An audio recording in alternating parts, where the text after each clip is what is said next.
Sejam bem-vindos à nossa videoaula de Química Inorgânica. Também podemos dizer até de Química Geral. Bom, eu sou o professor José Pinheiro da Costa Júnior e essa é a nossa primeira videoaula, que nós vamos trabalhar de funções inorgânicas e, neste caso em específico, a função ácidos. Quero lembrar, fazer menção aqui à foto do senhor Arrhenius, químico sueco. Teve uma grande influência nesse conceito de ácidos. Então vamos lá ao que interessa. Bom, a função inorgânica ácido. Lembrando que, na verdade, o conceito de ácido é tanto para a química orgânica quanto para a química inorgânica. Só que no tratamento da química geral, da química inorgânica, nós vamos trabalhar esse conceito de Arrhenius e, claro, os ácidos inorgânicos. Muito bem.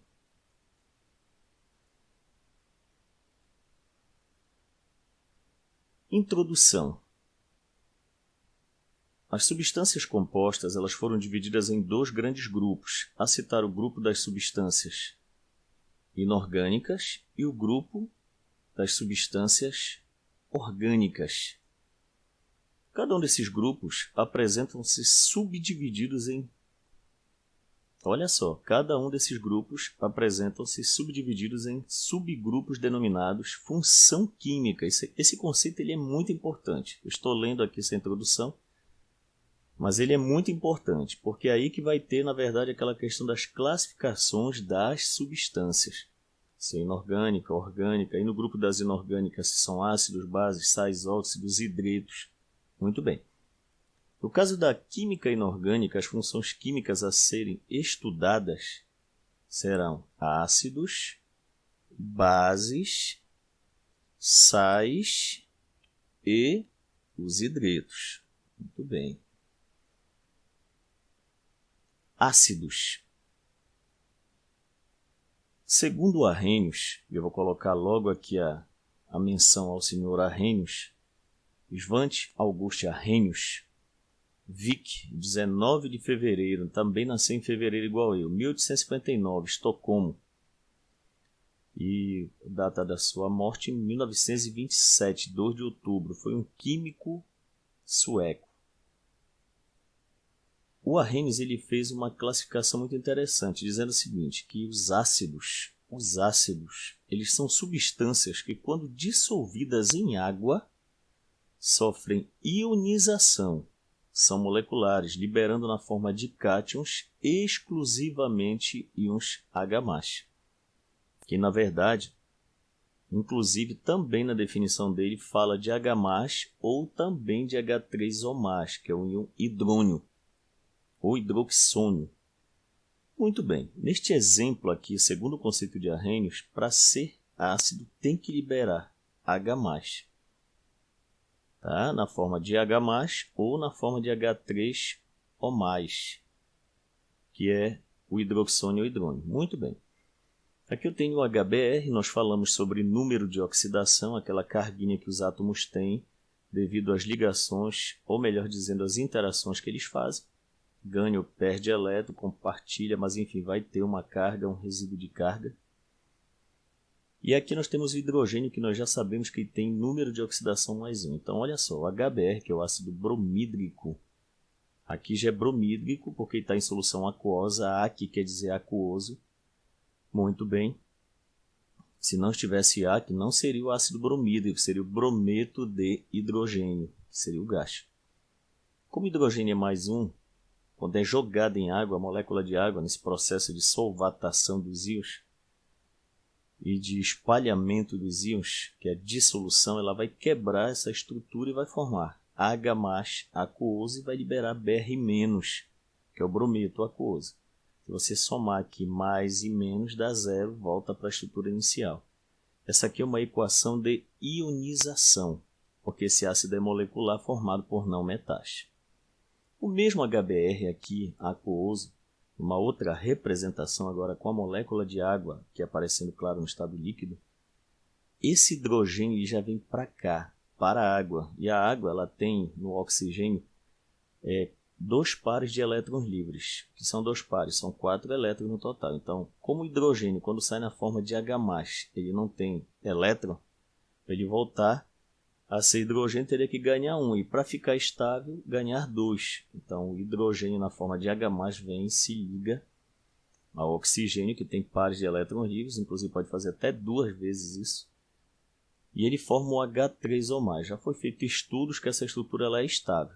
H3O+. Se você somar um hidrogênio mais 2 daqui, 3. E tem que ficar atento para isto. H3O+ aquoso, que é o hidrônio e hidroxônio, e continua liberando Br-. Essas duas equações elas são chamadas de equações de ionização. Muito bem. Aqui eu tenho outro exemplo, HNO3, ácido nítrico, libera H+, e NO3-.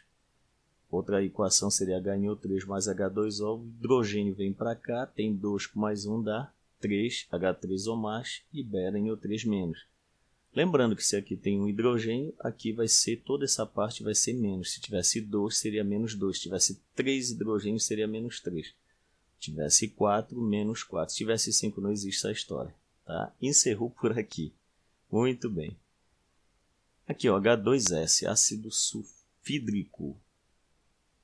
Ó, tem 2 hidrogênios, libera os 2, 2H+. Você não vai colocar mais 2. O H+ aqui é fixo, só muda aqui o número na frente, então 2. Como liberou 2 hidrogênios, S2-. Na outra equação, 2 hidrogênios precisam de 2 moléculas de água para formar o íon hidrônio ou hidroxônio. Então a proporção é a mesma, olha, 2, 2, 2. E como perde o enxofre 2 elétrons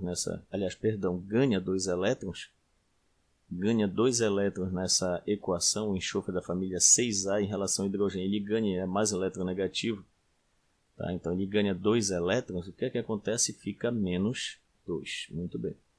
A forma H3O+, chama-se um hidrônio ou hidroxônio.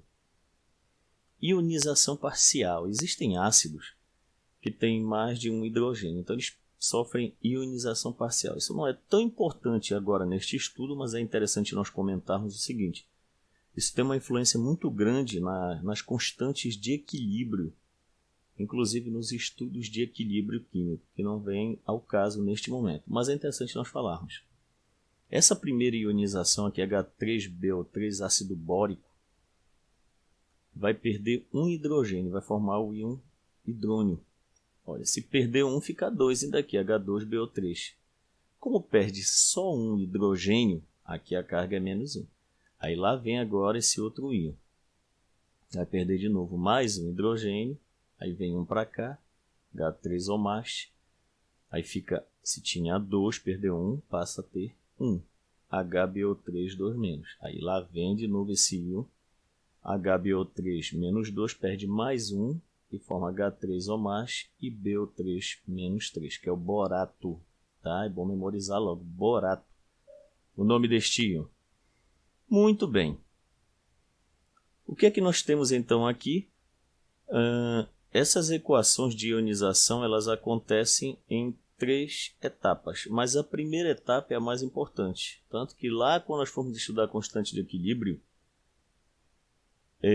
a primeira constante de ionização ela é a maior de todas. Tá? Então significa que é mais fácil perder logo um hidrogênio, depois com uma certa dificuldade o segundo e depois o terceiro. O montante disso tudo é a perda dos 3. E essas 3 equações refletem o que nós chamamos de equação de ionização parcial. E lembrando que ionização porque esses ácidos são covalentes, moleculares. Okay?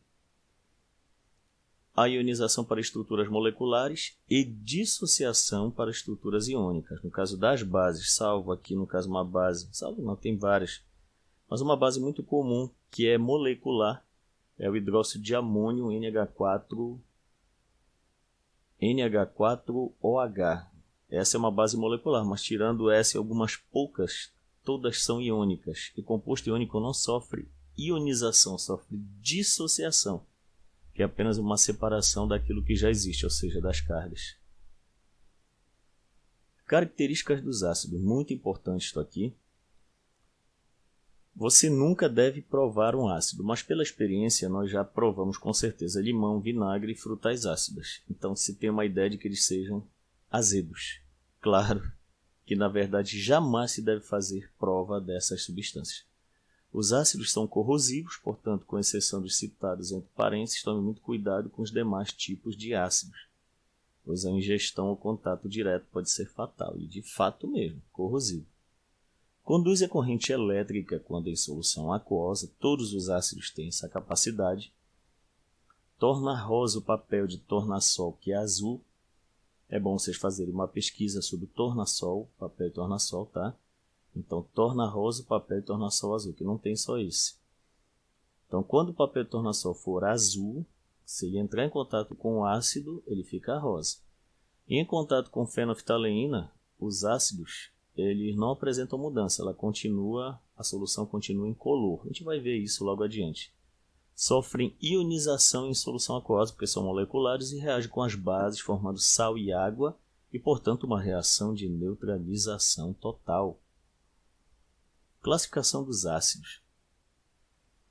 Os ácidos eles podem se classificar de diversas maneiras, dependendo da propriedade que é levada em consideração. Assim podemos ter, olha só, classificação quanto à presença ou não de oxigênio na molécula. Isso aqui é muito importante porque a nomenclatura, a forma de nomear os ácidos depende dessa presença ou não de oxigênio.